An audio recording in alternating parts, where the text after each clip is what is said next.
Ella nanya soal data pribadi, Damar menjawab. Ini Elon, tukang nanya-nanya. Ini Damar, Direktur Eksekutif SafeNet. Kak Damar punya podcast namanya Suara Mayantara. Bisa didengarkan di anchor.fm/Suara Mayantara atau dengerin di Spotify. Mampir ya. Halo guys, kenapa saya menggunakan ini? Jawabannya bukan karena coronavirus atau COVID-19, Video ini dibuat sebelum ada kasus COVID-19 di Indonesia. tetapi saya sedang menghindari facial recognition. Kenapa? Karena data pribadi itu penting. Makanya di sini saya sudah bersama Kak Damar Juniarto dari SafeNet. Kita akan bahas sekilas tentang pelindungan data pribadi di Indonesia. Gimana sih situasinya? Mari kita ngobrol, oke? Halo, Kak Damar Juniarto dari SafeNet. Halo, Ya Allah, kaku banget Kak ya. untuk Allah. melindungi data pribadi Oh baik, harus kaku ya. Oke. harus kaku. Mari kita ngobrolin data pribadi ini. Data pribadi di Indonesia. Bagaimana situasinya? Ya, situasinya sebetulnya dari sejak lama data pribadi di Indonesia tidak ada jaminan perlindungan. Kita bisa lihat laporannya Kompas di tahun lalu di mana mengatakan bahwa hampir semua nasabah yang ada di industri perbankan atau pengguna di industri telekomunikasi itu merasakan bahwa mereka tidak punya perlindungan terhadap data yang mereka berikan kepada industri perbankan dan juga industri telekomunikasi. Apa indikatornya? Indikatornya ada banyak, misalnya mereka sering mendapatkan informasi atau tawaran masuk ke handphone mereka, menawarkan padahal tidak pernah sama sekali kontak sama orang-orang tersebut. Atau misalnya di industri keuangan, lucu bahwa informasi-informasi yang mereka berikan hanya kepada pihak bank itu ternyata juga dimiliki oleh orang-orang yang menawarkan kartu kredit atau misalnya angsuran gitu ya. Jadi kalau lihat bagaimana situasinya zaman sekarang sampai hari ini misalnya, itu sebetulnya masih belum ada perlindungan secara khusus tentang data pribadi.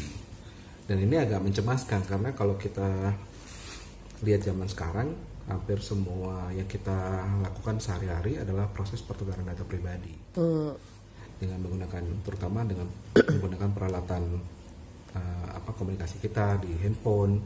Itu kan sesuatu yang kita tukarkan secara sadar maupun tidak sadar sebagai cara kita untuk bisa berkomunikasi atau mendapatkan layanan. Oke, kayaknya kompleks ya. Ya agak kompleks tapi sebenarnya bisa diurai. Jadi yang perlu diurai itu kan pertama adalah ketika kita bicara data pribadi, apa sih yang paling penting untuk dilindungi, data-data seperti apa. Jadi yang perlu banget dilindungi itu adalah data-data yang bersifat spesifik. Seperti misalnya data anak, riwayat kesehatan, riwayat perbankan. Lalu misalnya yang menurut saya juga penting profil kita ya. Jadi lalu juga yang perlu diperhatikan juga yang lain, misalnya nama ibu kandung gitu, mungkin itu termasuk juga untuk sesuatu yang harus dimasukkan dalam data yang spesifik. Kenapa disebut spesifik? Artinya data pribadi itu tidak boleh diumbar ke ranah publik oleh mereka yang kita serahi datanya kepada dia dan kita minta dia untuk menyimpannya. Jadi kalau sampai itu muncul dan bisa mudah ditemukan, berarti itu salah satu indikasi bahwa data pribadi kita nggak aman. Oke, tapi kan sebenarnya kalau kita ngomongin data pribadi kita tuh ada di mana-mana ya. Iya. Maksudnya either dari kita yang menyerahkan atau memang dari misalnya dari pemerintah, dia emang membutuhkan data pribadi kita karena kita adalah warga negara gitu misalnya. Jadi kalau kita ngomongin pelindungan data pribadi itu baiknya siapa sih yang harus menjadi apa ya? Yang memperhatikan pelindungan itu sendiri gitu, semuanya. Harus semua, karena gini, pelindungan data pribadi itu kan akarnya adalah pelindungan diri pribadi. yang menjadi amanat dari pasal 28 ayat G Undang-Undang Dasar. Nah, pelindungan diri pribadi itu aspeknya cukup banyak. Yang pertama adalah menjamin orang untuk merasa aman, lalu kedua melindungi diri dari ancaman, lalu yang ketiga melindungi diri dari melakukan atau tidak melakukan sesuatu. Ini ambil contohnya misalnya adalah dia memilih untuk golput. Nah, kalau dia golput kan dia tidak memilih untuk tidak melakukan sesuatu, yaitu menggunakan hak pilihnya. Harusnya orang-orang yang golput itu terlindungi datanya, jadi tidak boleh diketahui oleh publik bahwa dia ternyata dalam pemilu kemarin itu memilih abstain gitu ya, atau tidak menggunakan hak pilih. Nah, apakah hal-hal seperti itu sekarang ada sudah terlindungi mekanismenya? Kan belum ada. Kalau kita lihat tren pelanggaran data pribadi itu kan kelihatan 3 tren. Tren yang pertama adalah pelanggaran data pribadi untuk kepentingan marketing. Jadi pelanggaran data pribadinya dalam itu tadi misalnya memarketingkan kartu kredit atau memarketingkan angsuran kredit tanpa angsuran gitu ya. Lalu ini pelakunya bisa siapa? Pelakunya bisa korporasi, bisa individu gitu ya. Terus yang kedua atau bisa juga dalam tanda kutip negara ya. Government agencies, jadi bukan negara yang besar tapi government agencies. Lalu yang kedua adalah pelanggaran data pribadi dalam bentuk dia digunakan untuk kepentingan politik. Jadi data pribadinya digunakan untuk mengkampanyekan sesuatu yang terarah ke figur orang. Bentuknya adalah pengumpulan data kartu anggota, jadi orang-orang yang support ngumpulin KTP dan segala macam. Jadi pelakunya bisa individu, bisa korporasi, lalu ketiga juga bisa government agencies. Yang satu lagi pengumpulan data pribadi, pelanggaran data pribadi yang biasanya berkaitan dengan dunia jaminan keamanan. Jadi orang-orang yang mendapat pelanggaran keamanan karena rasa amannya hilang karena data pribadinya kebongkar. Bentuknya bisa doxing, bisa bisa apa itu doxing, Kak? Doxing itu pengumbaran data pribadi ke media sosial dengan maksud untuk melukai seseorang atau menakut-nakuti seseorang. Orang itu adalah orang yang data pribadi disebar itu ya. Nah, yang berarti kan itu rasa aman, keuangan, kepentingan ekonomi, sama satu lagi hak politik. Nah, kalau ini kita ingin bahwa ini dilindungi karena ini praktek pelanggaran yang sedang tren, maka paling tidak bentuk regulasi yang ada yang diharapkan adalah bisa melindungi kita dari 3 hal ini. Jadi bukan cuma sekadar data kita digunakan untuk dilanggar karena diperjualbelikan, bukan cuma soal itu, tapi misalnya digunakan untuk mempengaruhi hak politik kita, itu harusnya juga dilindungi gitu. Jangan sampai kejadian yang sempat rame di banyak negara tentang Cambridge Analytica itu kemudian berdampak pada orang yang ada di Indonesia. Lalu yang ketiga kan yang rasa aman, itu yang sering juga luput ya dari pelindungan diri pribadi adalah jangan sampai data yang kita berikan justru malah mencelakai kita. Itu menurut saya yang penting. Berarti sebenarnya kalau kita ngomongin data pribadi itu ada trust juga ya, di situ ada isu kepercayaan juga ya. Apakah kita bisa percaya pada mereka yang kita serahkan data pribadinya atau tidak gitu kan? Yang paling menjadi kunci adalah adanya konsen atau kesadaran pada saat menyerahkan. Jadi kalau ketiadaan konsen itu menandakan bahwa adanya pelanggaran data pribadi. Salah satu yang indikator paling kuat, misalnya kita menyerahkan data tapi kemudian konsennya itu tidak disertakan. Jadi pada waktu kita menyerahkan data tersebut kita tidak tahu tujuannya untuk apa.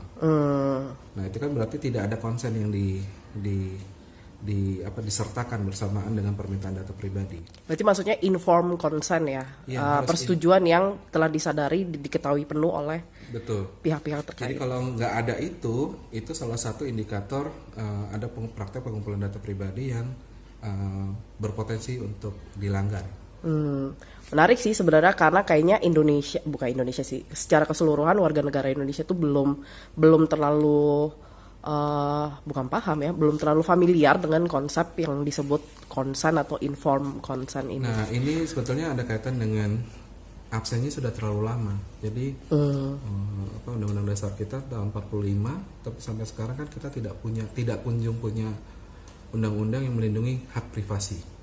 Jadi memang tidak pernah diajarkan atau tidak pernah diperkenalkan konsep ini, sekalipun sebetulnya udah ada dalam konstitusi. Nah, ini absennya ini yang membuat jadi kita nggak aware bahwa kita sebetulnya punya hak privasi. Jadi sejarahnya kenapa kita sampai tidak familiar dengan hak privasi, itu sebetulnya sesuatu yang disayangkan, karena bapak negara kita, para founding fathers, itu sudah menuliskan dalam undang-undang dasar, dalam konstitusi kita tentang perlindungan diri pribadi. Negara harus hadir untuk melakukan perlindungan diri pribadi.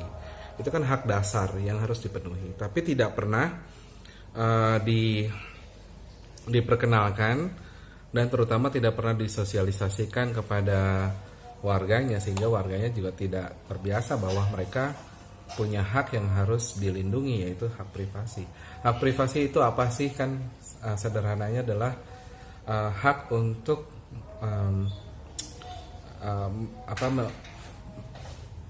hak, the right to be alone gitu, the hak untuk sendirian, atau hak untuk tidak diganggu oleh orang lain, atau bisa juga diartikan sebagai hak untuk orang menjalani kehidupan privatnya tanpa diganggu oleh pihak di luar dirinya sendiri. Nah, karenanya ketika zaman sekarang privasi itu terusik karena perilaku digital. Jadi perilaku digital itu kan salah satu cirinya hak sesuatu itu mudah sekali menjadi publik, mudah sekali menjadi konsumsi publik ya, tentang siapa diri kita, di mana kita lahir, dan juga data-data pribadi yang sifatnya sensitif misalnya, itu menjadi mulai mengusik, padahal itu seharusnya sudah lebih dulu dilindungi dengan produk regulasi.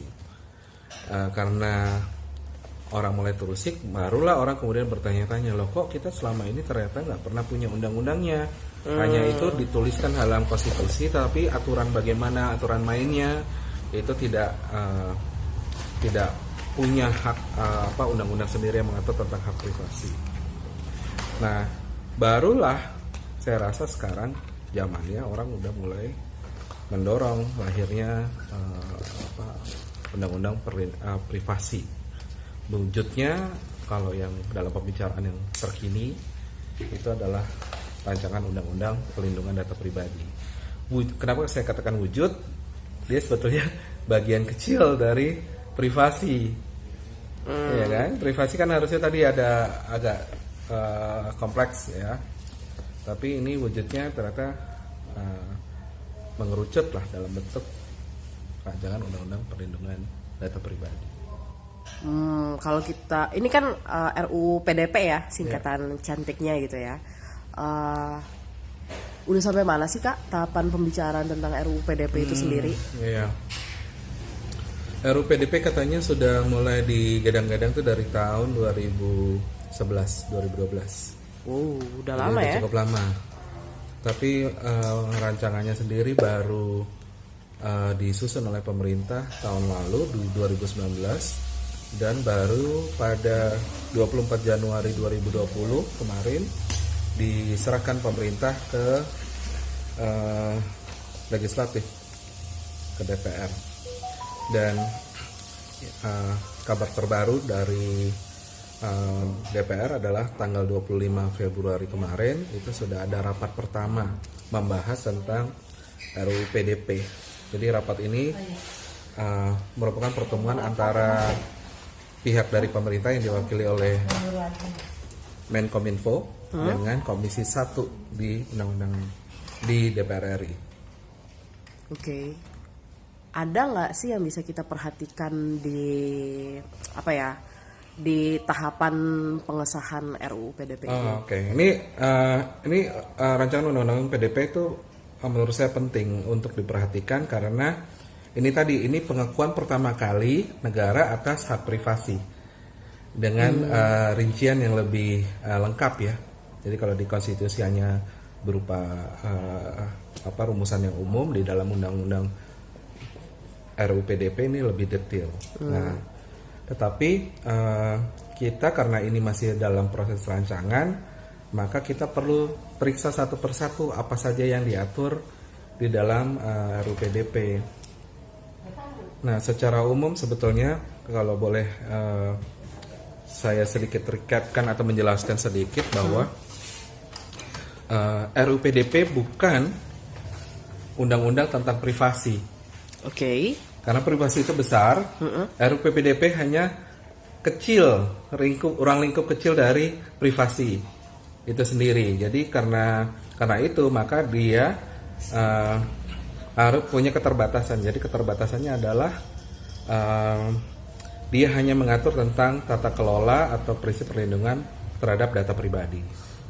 Nah, tetapi tidak mengecilkan perlindungan yang harusnya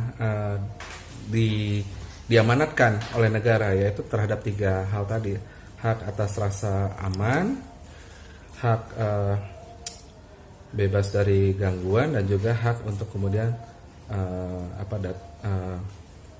tidak satu lagi tadi saya lupa. 3 hal itu adalah, yang bagian pertama adalah bagian yang melindungi diri dari pelanggaran hak data pribadi. Lalu yang kedua adalah bagian yang menjamin rasa aman. Lalu yang ketiga adalah bagian yang melindungi dari ancaman ketakutan untuk berbuat atau tidak berbuat sesuatu. Itu kan tadi dalam amanat konstitusinya kan sudah jelas harus melindungi 3-tiganya. Jadi meskipun ini terkait dengan data pribadi, tetapi 3 hal tersebut nggak boleh hilang dalam karakter RUU perlindungan data pribadi. Nah, ini filosofi yang perlu dijaga. Oke. Nah, ketika dia dirumuskan, ya itu kan filosofi ya. Jadi filosofi kan harus dirumuskan dalam pasal-pasal.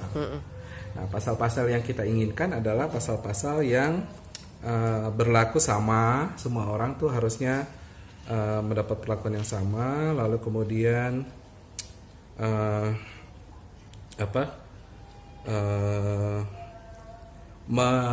jelas konsep penegakan hukumnya terhadap siapa, lalu apa yang dianggap pelanggaran, lalu juga yang saya anggap penting adalah dia mempertegas bahwa setiap orang bisa mengajukan keberatan kalau data pribadinya kemudian disalahgunakan. Nah, tapi apa yang masih perlu diperbaiki? Nah, kan ini masih dalam konsep, masih dalam tahap pembicaraan dengan Komisi 1 dengan pihak pemerintah yang diwakili oleh Menkominfo. Berarti ada kesempatan untuk masyarakat mengajukan perbaikan-perbaikan. Nah, kita melihat misalnya yang harus diperbaiki misalnya. Sayang sekali ya bahwa di dalam draft yang terbaru yang diajukan tanggal 24 Januari itu pengaturan pelarangan tentang profiling itu hilang. Apa itu? Maksudnya profiling itu adalah menggabungkan sejumlah data untuk bisa mendekatkan diri pada karakter tertentu, sosok seseorang. Nah, padahal isu ini adalah isu yang sensitif, yang disebut dengan unlawful profiling. Itu adalah sesuatu yang sebetulnya menjadi dasar dari semangat pengaturan hak privasi dalam ranah data pribadi. Harusnya profiling ini diatur sebagai data pribadi yang bersifat spesifik. Nah, tapi sayangnya di dalam draft rancangan undang-undang pelindungan data pribadi yang kemarin diajukan, dia dimasukkan sebagai data pribadi yang bersifat umum. Gitu. Dampaknya apa sih Kak? Kalau yang terkait profiling ini? Profiling ini kalau dia dilakukan secara unlawful atau tidak secara hukum, maka dia akan membuat seseorang itu mudah sekali dikenali dari data pribadi dia yang tersebar. Oke. Jadi seperti Lego, data itu kemudian dikumpulkan, ditumpuk-tumpuk-tumpuk dan dibentuk. Kalau semakin datanya lengkap, maka akan bisa memprofil karakter orang. Misalnya karakternya makin spesifik. Akhirnya lama-lama membentuk karakter yang mirip dengan Ellen. Misalnya. Gitu. Sehingga orang kemudian bisa menyamakan data yang terkumpul itu sama dengan orang lain, orang di dunia nyata, yaitu Ellen. Oh. Itu data lain dikumpulkan, ternyata kan karakter Ellen sama saya kan karakternya kurang lebih sama, tapi ternyata ada karakter pembeda. Misalnya, jenis kelaminnya ternyata laki-laki, lalu sukunya ternyata suku Jawa gitu ya. Terus kemudian dia ternyata punya kebiasaan atau selera tertentu yang akhirnya mengerucut, dan itu beda, ini ternyata bukan, ini data ini bukan tentang data Ellen tapi ini data Damar Juniarto. Profiling itu atau unlawful profiling di banyak negara itu dilarang. Hanya boleh dibenarkan pada petugas-petugas yang sifatnya khusus, yaitu petugas perbatasan atau imigrasi itu ya? Iya, penegakan hukum. Jadi aparat penegak hukum, misalnya kepolisian. Jadi kalau misalnya saya nih Kak mau ngumpulin data iseng aja, data seseorang gitu, saya stalking gitu kan, dari alamat rumahnya saya cari, nomor handphone, apalah gitu, informasi berupa data pribadinya dia gitu. Itu sebaiknya dilarang karena tidak punya kewenangan atau tidak punya dasar. Jadi ini juga kemudian punya imbas pada layanan-layanan yang sifatnya mengumpulkan data, tapi datanya dikumpulkan terlalu spesifik, kemudian sampai menyasar pada figur seseorang atau profil seseorang. Nah itu kenapa itu dianggap sebagai sebuah pelanggaran data pribadi, karena yaitu dia bisa menimbulkan rasa tidak aman bagi orang yang teridentifikasi berdasarkan datanya. Oke. Nah, kalau sebatas itu dilakukan untuk penegakan hukum atau mencegah perbatasan itu boleh. Tapi kalau digunakan untuk kepentingan yang lain itu dianggap sebagai pelanggaran. Jadi kalau misalnya untuk stalking mantan next time mungkin ya, kalau stalking itu mantan mungkin nggak apa-apa ya, tapi kalau misalnya sudah sampai spesifik orang yang tidak dikenal, tapi kemudian kita bisa mengenali siapa yang dipacari oleh mantan, nah itu. Ya bahaya juga sih. Iya, karena itu makin spesifik kan. Iya. Itu. Bahkan kadang mungkin stalking mantan itu bisa untuk tujuan yang tidak baik juga ya Kak ya. Misalnya sekedar kangen aja sih nggak apa-apa. Tapi kalau kemudian digunakan sebagai cara untuk menyerang kehidupan mantan dan juga calon pasangan baru dari si mantan, nah itu yang menjadi pelanggaran data pribadi. Selain ngomongin profiling yang kemudian sudah nggak ada lagi di RUU PDP, apalagi nih yang harus diperhatikan? Nah, yang harus diperhatikan itu adalah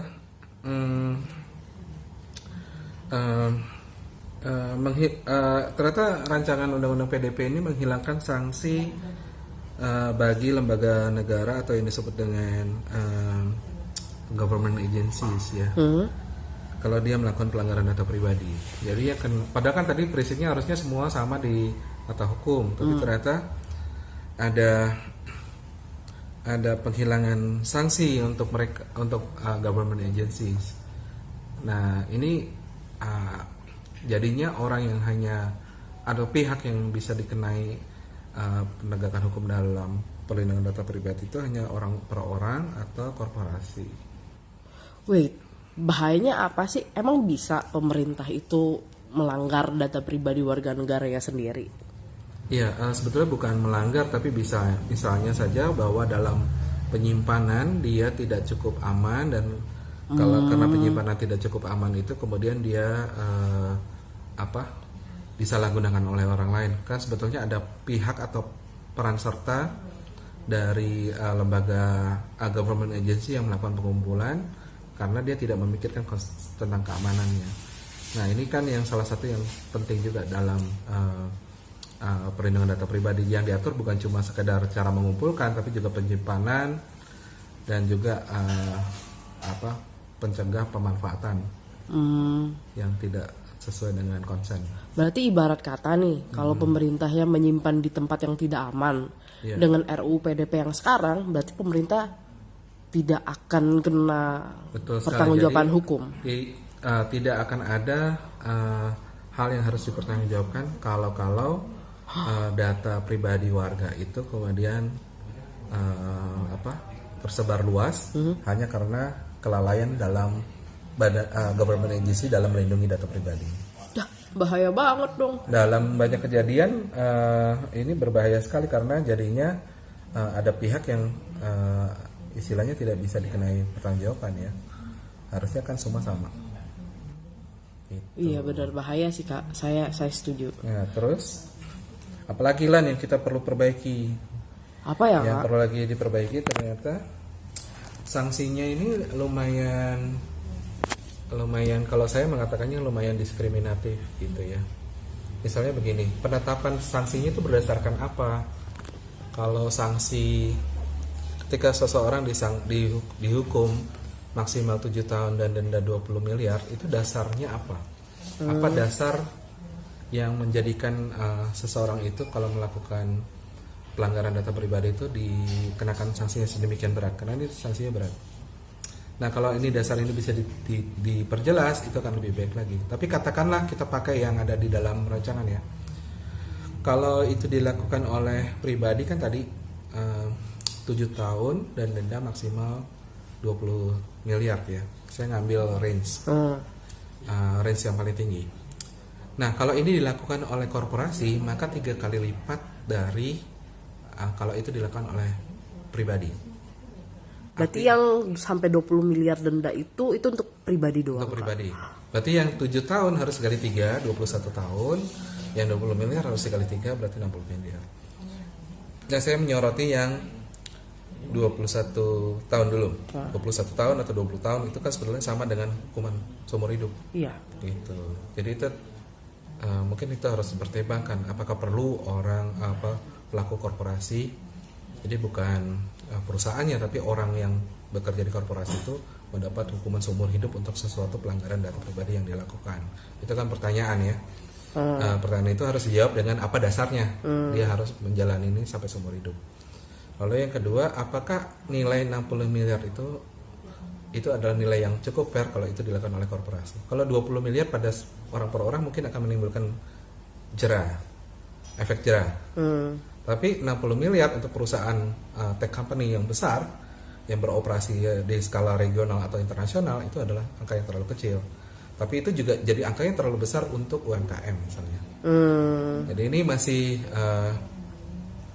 yang saya katakan ini masih ada diskriminasi antara kalau ini terjadi pada orang per orang atau korporasi itu masih sifat sanksi hukumannya masih diskriminatif. Nah, yang kita perlu perhatikan juga adalah di dalam perlindungan data pribadi itu kan juga harus melihat kemana arah teknologi ini ke depan. Nah, arah teknologi ini ke depan itu salah satunya adalah munculnya teknologi-teknologi yang melakukan penyadapan secara ilegal. Jadi penyadapan secara ilegal misalnya dilakukan lewat teknologi yang dikenal dengan pengenalan wajah atau facial recognition.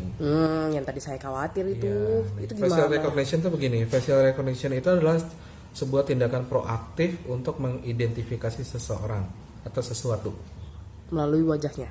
Melalui wajahnya ya. Medium yang diperiksa kan adalah wajahnya. Tapi sifatnya dia proaktif.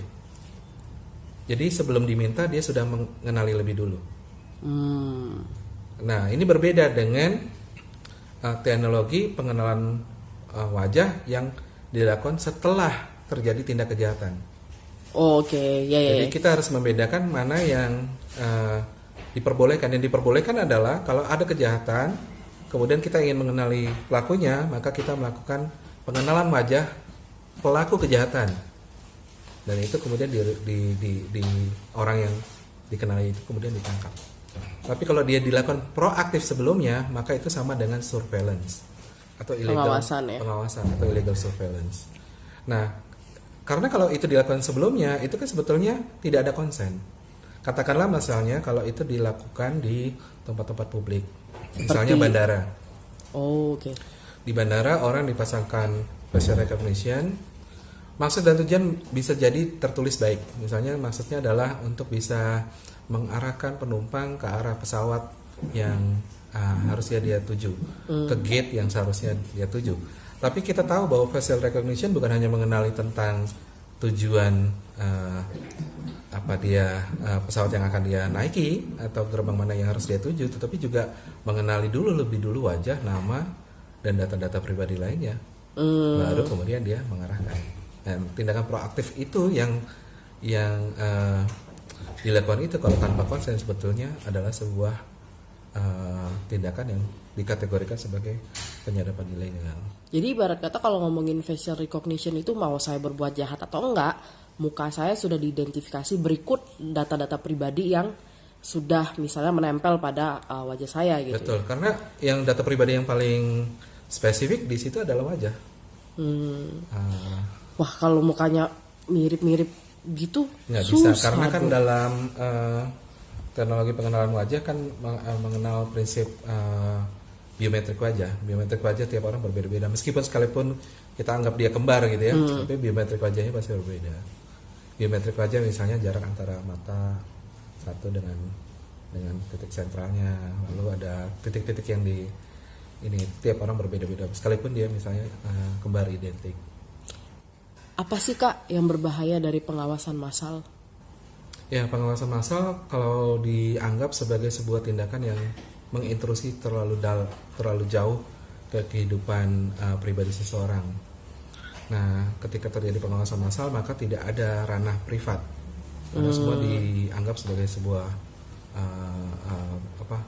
hal yang bisa dilakukan di publik ya. Jadi kalau kemudian ada pembenaran terhadap pengawasan massal, itu adalah sebuah kesalahan karena PBB sendiri sudah mengatakan bahwa itu sebagai sebuah tindakan yang melanggar hak asasi manusia. Oke, mulai agak mengerikan ya kalau ngomongin pengawasan massal. Nah, balik lagi nih Kak. Kan tadi kayaknya RUU PDP ada beberapa hal yang mungkin masih bisa diimprove ya, dikembangkan lebih baik gitu supaya bisa menjawab keresahan warga gitu kan ya. Iya. Nah, ini kalau misalnya warga-warga biasa kayak saya nih Kak, gimana sih cara saya untuk menyampaikan misalnya aspirasi saya bahwa ini belum mencakup hak saya gitu misalnya, ini belum bisa melindungi saya gitu. Iya. Itu saya harus kemana? Ke DPR kah? Ya, sebenarnya saluran yang paling dimungkinkan dengan sistem demokrasi kita yang sekarang adalah DPR lewat mekanisme RDPU, rapat dengar umum pendapat. Oh, oke. Apa sih? Rapat umum dengar pendapat. Rapat umum dengar pendapat. Kayaknya itu Kak. Iya. Itu saya harus nyari kemana itu Kak? Nah, itu berarti harus menyurati kepada DPR ingin memberikan masukan. Itu temponya masih diberikan selama proses pembahasan rancangan undang-undang perlindungan data pribadi ini. Ngirim Nah, selain suratnya? itu bisa dilakukan misalnya keresahan-keresahan ini disampaikan lewat media massa. Jadi lewat tulisan yang dikirimkan ke media massa atau misalnya didiskusikan dalam ruang-ruang diskusi di kampus atau di masyarakat untuk mengangkat apa yang masih perlu diperbaiki dari draft rancangan undang-undang PDP. Nah, pada saat diskusi itulah hasil diskusi dikirimkan kepada DPR atau wakil DPR atau siapapun yang bisa menjadi wakil kita, bisa juga dari pemerintah untuk didiskusikan di rapat di Rapat umum dengar pendapat gitu. enggak di rapat pembahasan. Rapat pembahasan. Itu Jadi ada RDPU, ada rapat pembahasan kan yang tanpa melibatkan publik. oh oke. Itu. Nah, Itu ngirimnya lewat kantor pos Kak. ngirimnya langsung ke DPR. Pasti diterima gitu walaupun orang biasa. Dikirimkan ke sekretariat DPR, nanti dari sekretariat DPR akan melakukan pemilahan pasti, tapi saya tidak tahu bagaimana mekanisme pemilahannya, tapi itu salah satu cara yang diterima secara umum ya dalam pembuatan rancangan undang-undang di Indonesia. Nah, hal lain yang bisa dilakukan selain menulis dan juga mendiskusikan dengan pihak sekitar adalah menurut saya yang paling penting dalam membahas tentang privasi itu adalah mengedukasi diri sendiri dan sekitar tentang privasi itu apa, bagaimana cara melindunginya, lalu bagaimana memanfaatkannya ketika nanti undang-undangnya ada.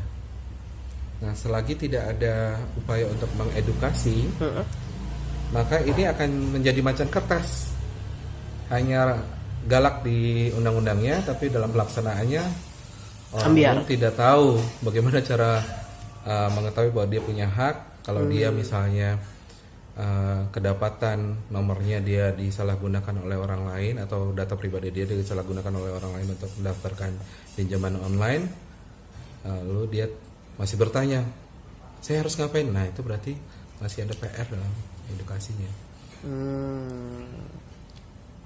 Baiklah.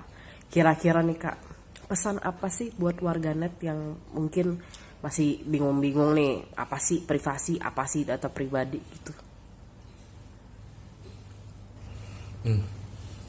Iya, kalau deskripsi tadi yang sederhananya adalah hak privasi adalah hak untuk Anda berurusan dengan diri sendiri. Kalau data pribadi adalah data-data yang kita anggap sensitif, tidak boleh diketahui oleh orang lain. Nah, itu semua bertalian dengan hak asasi atau hak dasar kita. Jadi semua yang data yang menyangkut soal diri kita sendiri harusnya itu di-keep oleh diri kita sendiri, karena hanya kita sendiri yang bisa menjaga. Sama seperti di zaman belum digital, orang menyimpan segala sesuatu di dompet, orang akan menjaga dompetnya jangan sampai kecopetan. Nah, kurang lebihnya sekarang ketika digital, bagaimana caranya menjaga data kita semua selagi dompetnya itu nggak ada, dompetnya itu ada di handphone atau dompetnya itu ada di internet. Bagaimana menjaga itu semua biar tidak dicopet oleh orang lain.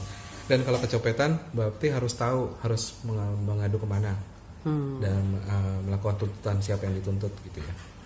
Nah, tips sebetulnya untuk bisa melalui ini semua adalah pahami bahwa tidak semua data diri kita harus diumbar di internet, karena internet adalah ruang publik. Defaultnya adalah kita membagikan ke banyak orang. Nah, mungkin kita harus membatasi jumlah data pribadi yang mau kita unggah ke internet. Nah, sekalipun harus memberikan kepada orang lain atau kepada pihak lain, karena mungkin ada aturan atau ada Kebutuhan gitu. kebutuhan, harus ada barter yang lakukanlah secara sadar. Jadi bukan dilakukan tanpa sadar. Jadi harus dibaca sebetulnya di dalam permintaan itu ini digunakan untuk apa dan sampai sejauh mana. Nah, itulah yang disebut dengan informed consent ya. Sadar penuh bahwa ketika itu diberikan tidak dalam keadaan terancam atau misalnya tidak tahu apa yang diberikan. Lalu yang ketiga menurut saya adalah mendidik diri sendiri untuk tahu dan juga mendidik sekitar kita untuk lebih mendalami apa sih privasi dan bagaimana melindunginya agar kita tidak menjadi korban dari ancaman yang ada di dunia digital sekarang. Baiklah, kesannya agak serem-serem gimana gitu, tapi sebenarnya mungkin privasi nggak seserem itu kali ya Kak ya.